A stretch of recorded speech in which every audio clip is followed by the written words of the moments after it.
Good morning, everybody. I am trying this new voice broken mode on my phone. See how it plays out. But anyways, I wanted to talk about something that I keep hearing a lot about, and I feel like it needs to be addressed. And that is,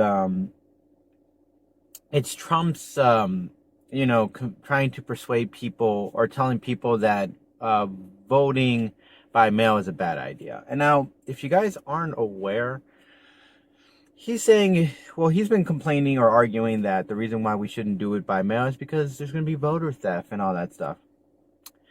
I think secretly, and Trump's a smart guy, if he tells people not to go out and vote, because he knows that right now not a lot of people want to vote. Some people are worried about their safety, worried about getting other people sick, or might have it or don't have it, but might catch it at a ballot.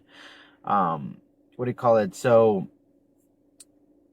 I think he knows that people would be too afraid to go vote at that time. I think he's not that dumb. Trump's very smart. He knows that his voter turnout last year, or 2016 when he went for last time, apparently the Russians had something to do with it.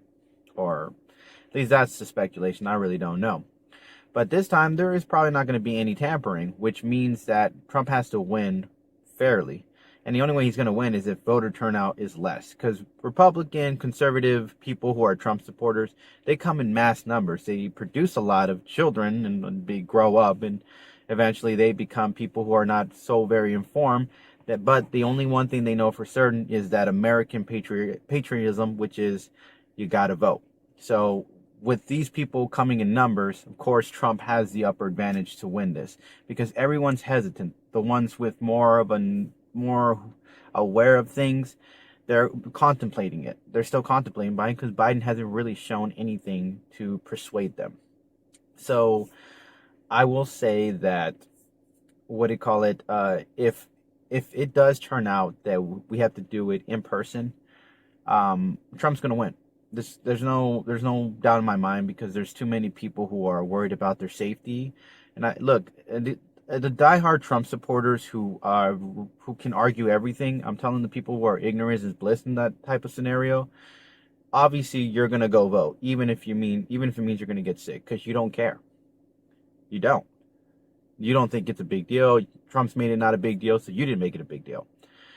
For people who are conscious, who are thinking about others, who are thinking about not just voting for the candidate because of what they say or he or she say kind of thing, they're going to contemplate that, which is going to, again, make a disadvantage to voters, which means that not a lot of people are going to vote, which means Trump's going to win it based on that. But if they do it through the mailing process, there's a chance Biden might get an upper advantage, might win this, because that means everyone's going to be able to do it. There's probably no excuse in the world to not be able to vote by mail, but you'll have everyone being able to do it, which means Biden has that upper advantage on that situation.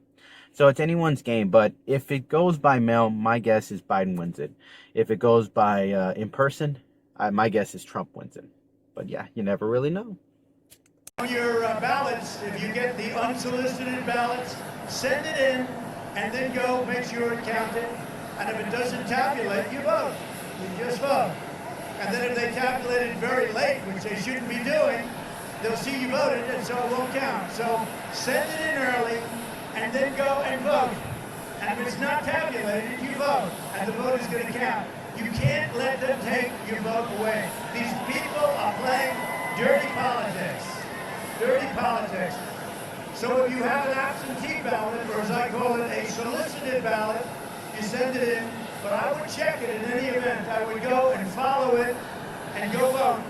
And everybody here wants to. If you're not already aware, November 1st, this channel will no longer have any videos being uploaded from it.